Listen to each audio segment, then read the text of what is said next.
funeral program with my sister's face on it. Not mine. I'd been dead to them for years, but I was still breathing. The pastor asked if anyone wanted to say something about beloved daughter Sarah.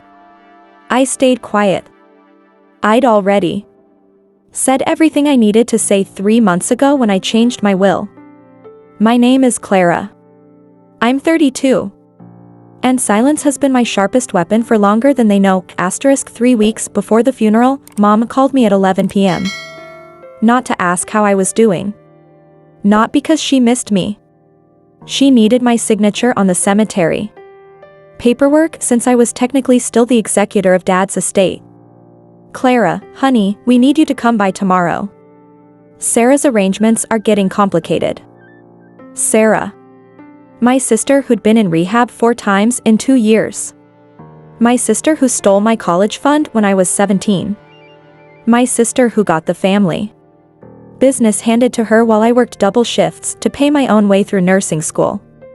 I sat in that lawyer's office the next morning, watching Mom and my brother James discuss flower arrangements like Sarah was some kind of saint. The lawyer kept looking at me, waiting for me to contribute something. Anything. She'll want the premium casket, James said, not even glancing my way. Sarah always liked nice things. I signed where they pointed. I didn't mention that I'd quietly been paying Sarah's rehab bills for the past 18 months. Not because I believed she'd get clean. Because I knew exactly what would happen if she didn't. The lawyer handed me a copy of the documents. I folded them carefully and put them in my purse. Control, I'd learned, wasn't about having the loudest voice in the room. Later that afternoon, my friend Jessica texted me, "How are you holding up?" I stared at the message for 10 minutes before responding, "Fine." Family stuff is always complicated. What I didn't tell her was that I'd stopped being their family the day I realized they only called when they needed something signed, moved, or paid for. The will reading happened on a Tuesday. I took the morning off work and drove to the same law office where I'd been signing papers for Sarah's funeral. Mom wore the black dress I'd bought her for Dad's service 2 years ago. James brought his wife, Linda, who kept checking her phone and whispering about picking up the kids. Sarah had left everything to Mom.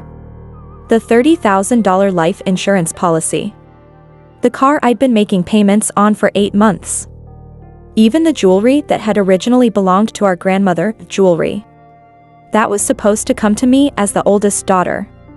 Sarah was very specific about her wishes, the lawyer said, adjusting his glasses. He looked uncomfortable. She wanted to make sure her mother was taken care of. Mom started crying. James put his arm around her. Linda finally put her phone away and made appropriately sympathetic noises. I sat there with my hands folded in my lap, thinking about the conversation I'd had with Sarah 6 months ago.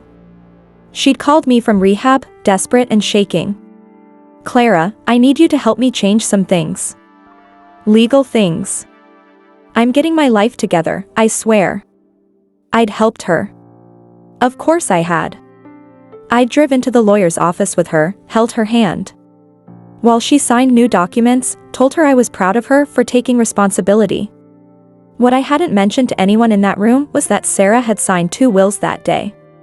The second one, written 2 weeks before she overdosed, left everything to me.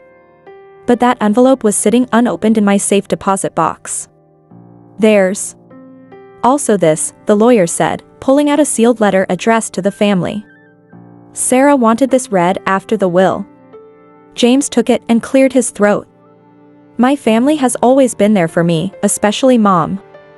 Clara's always been too busy with her own life to really be involved, but I know she means well.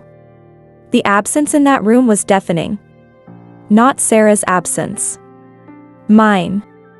I'd been invisible to them for so long that even Sarah's final words made me disappear. I waited until everyone was hugging and making plans for lunch.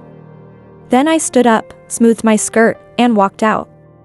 I had a choice to make. 2 days after the will reading, I sat across from Mrs. Rodriguez at First National. She knew our family's financial mess better than any of us ever admitted out loud. Every overdraft. Every co-signed loan. Every time. My mother forgot a payment and I covered it without a word. I need to make some changes, I told her. She gave me that careful, neutral smile bankers use when they already know the answer will hurt. You're still listed as the primary on several obligations. Your mother's mortgage.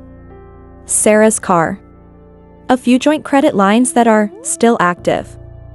Still active. Like wounds that never scabbed over. You're saying I could call in the mortgage?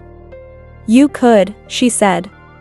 As co-signer, if you determine the financial risk has significantly changed, like a primary party passing away, you can legally request immediate repayment. I thought of my mother's voice on the phone at 11 p.m., not asking how I was doing. Just needing a signature. Of James deciding which flowers were worthy of St. Sarah while I sat 2 seats away, a ghost at the table. Of every unpaid debt silently redirected to me because I was the responsible one. And the car. I asked. You're listed as a lien holder. You could have it repossessed today if you want. I didn't say anything for a long time. I just opened my purse and placed an envelope on the table. It contained the second will, the one Sarah signed with trembling hands while I held her steady. The one no one knew about because no one had cared enough to ask what she'd been doing the week before she relapsed. This was her final decision. I said. And this is mine. Mrs. Rodriguez glanced at the envelope, then back at me. You want to proceed? I want to stop being the person they only call when something's broken. Her expression softened. I can help you with that. That night, I didn't sleep. Not because I had doubts, but because silence, when it shifts into action, hums like electricity in the bones. I wasn't trying to ruin anything. I was trying to see what happened when I stopped absorbing the damage. James called me on Thursday evening while I was making dinner. I almost didn't answer, but something about the time, 6:47 p.m., right when he usually put his kids to bed, made me curious. Clara, we need to talk. His voice was tight. Mom got some papers from the bank today. I turned off the stove and walked to my living room window. I could see the city lights stretching out below my apartment, all those lives continuing while mine finally shifted into focus. What papers, James?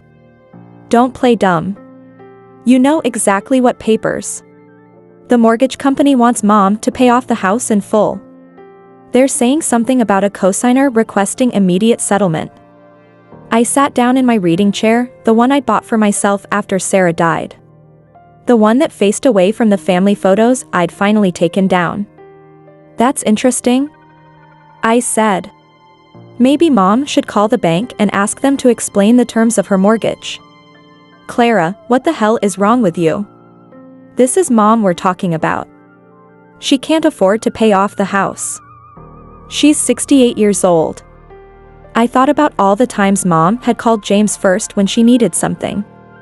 All the family dinners I wasn't invited to because Clara's always so busy with work. All the holidays when I brought gifts and stayed for exactly 2 hours before they stopped noticing whether I was there or not. James, I've been thinking about something Sarah used to say. Remember? She always said family was supposed to take care of each other. There was silence on the other end. Then, what's that supposed to mean? It means maybe it's time for you to take care of Mom the way you always said you would. You know, when you used to tell people that Clara was the one who wasn't really family-oriented. I could hear him breathing heavily. Are you seriously going to let Mom lose her house because you're having some kind of breakdown? I'm not having a breakdown, James. I'm having a breakthrough. There's a difference. I hung up before he could respond. My phone started ringing. Again immediately. I turned it off and poured myself a glass of wine. Tomorrow, I had an appointment with my own lawyer. It was time to discuss what rebirth looked like when you'd been buried alive for 32 years. My lawyer, David Chen, had been handling my personal affairs since I'd started making real money as a nurse practitioner. He was the one who'd helped me set up my investment accounts, buy my condo, plan for a future that didn't depend on anyone else's approval. Clara, I have to ask, are you sure about this approach? He was reviewing the documents I'd brought him, including Sarah's real will and the paperwork I wanted him to file. This is going to create some significant family tension. I looked out his office window at the parking lot where Mom's car, the one I'd been paying for, was about to be legally repossessed. David, let me ask you something. If someone takes your kindness for weakness for 30 years, at what point does continuing to be kind become self-destruction? He set down his pen and really looked at me. You've been thinking about this for a while, haven't you? I've been invisible for a while. There's a difference. The documents were straightforward. I was exercising my legal rights as co-signer to demand immediate payment of outstanding debts. I was filing Sarah's second will, the one that actually reflected her final wishes. And I was formally requesting that all shared financial obligations be resolved within 60 days. What do you think will happen when your family realizes what's happening? I thought about James's phone call. About Mom's tears when she read the bank papers. About Linda probably Googling elder care facilities right now because there was no way they could afford to support Mom and still buy their dream house. I think they'll do what families do when they actually have to take care of each other.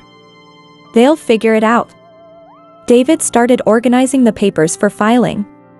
And what about you? What's your plan after all this gets sorted out? I opened my purse and pulled out a folder I hadn't shown him yet.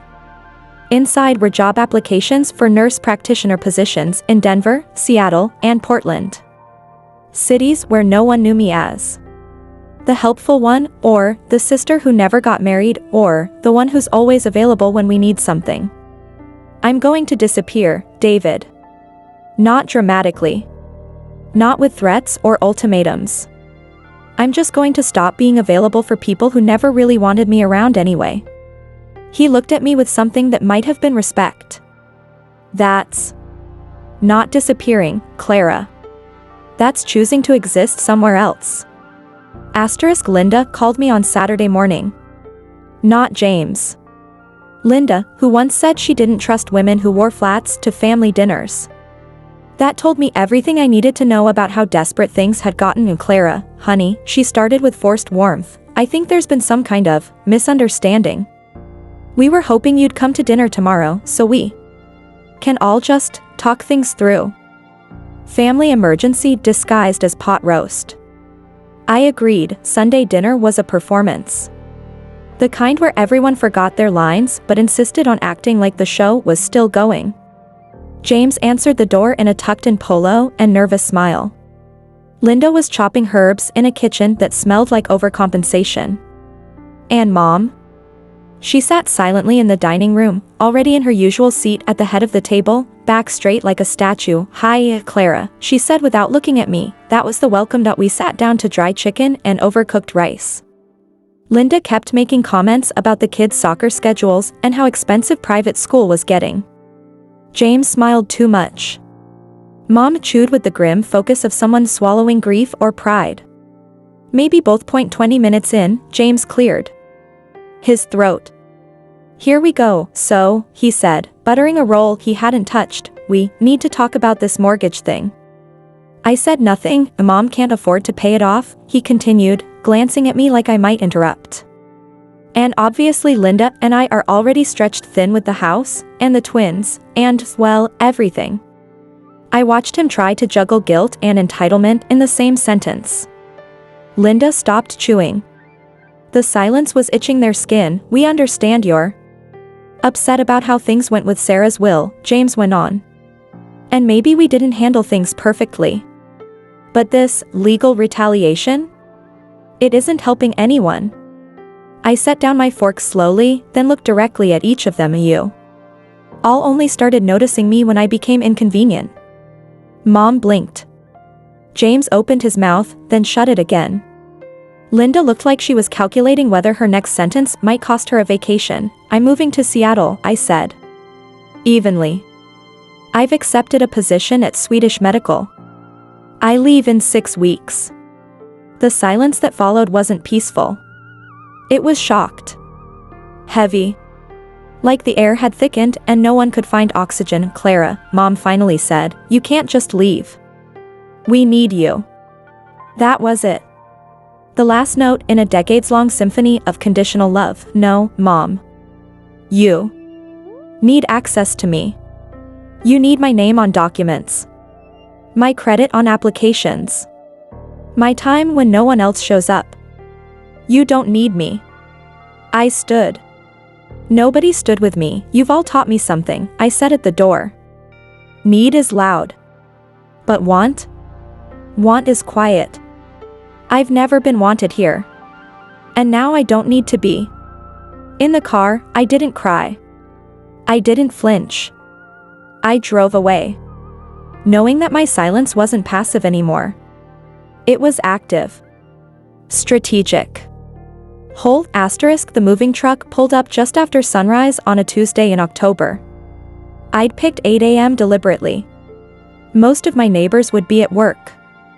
The hallways would be quiet. There'd be no chance of a scene. I didn't want anyone watching me leave, not out of shame, but because I wanted this goodbye to belong only to me. For 3 weeks, my phone had lit up with calls I no longer felt obligated to answer. James. Mom. Linda. Even Michelle, my cousin, who hadn't spoken to me in 2 years, suddenly texting paragraphs about family healing. I didn't open any of them. I'd already spent a lifetime being their second choice. I didn't need one more reminder that I only mattered in crisis. The movers arrived and worked quickly. They didn't comment on how few boxes I had for someone starting over. No one asked why I wasn't taking the family photo albums, or the heirloom dishes I'd been entrusted with. They just packed what I pointed to, wrapped it tight, and carried it out. At 10:53 a.m., there was a soft knock at my door. Mrs. Patterson. Always in her cardigan. Always with some small kindness. Tucked into a Tupperware. This time, it was a plate of still warm cookies and a concerned smile. Clara, honey. I heard you were leaving. I nodded, suddenly unsure of how to speak. My throat burned. She glanced at the moving boxes behind me. Is everything okay? It wasn't. Not in the way she meant. But I'd learned not to burden people with truths they hadn't asked for. I'm just ready for a new chapter, I said, forcing a smile. She stepped closer and pressed the plate into my hands. You've always been such a thoughtful neighbor. Quiet. Reliable. The kind of person you're lucky to live near. I hope wherever you're going, they appreciate you better than this place did. I blinked fast. No one in my own family had ever said anything that kind to me. Not once. It gutted me more than all their silences combined. Thank you, I whispered. She gave my hand a squeeze. You take care of yourself out there. And don't let anyone treat you like you're invisible. That word. Invisible, she hadn't known how close it landed to the truth. She didn't know how long I'd been fading in plain sight. But somehow, she saw me. After she left, I sat on the floor beside the door for a while, staring at the cookies like they were relics from a life I might have had. If someone had just noticed me sooner. At noon, the truck pulled away. I followed it slowly, watching my old street, my old building, my old life shrink in the mirror until it felt like someone else's. I didn't cry. I didn't second guess. I didn't even play music. Just the hum of the tires on the road and my breathing. Steady for the first time in years. Seattle wasn't salvation. It wasn't a fairy tale. But it was mine, a city where no one knew my family's mess. Where I could walk into a hospital as Clara, the nurse practitioner, not Clara, the one who always cleaned up after everyone else. I still have their numbers. Saved. I haven't blocked them. I haven't erased the voicemails. I just stopped listening. Stopped hoping. If this story feels familiar, maybe you've been the one carrying the weight while everyone else held the credit.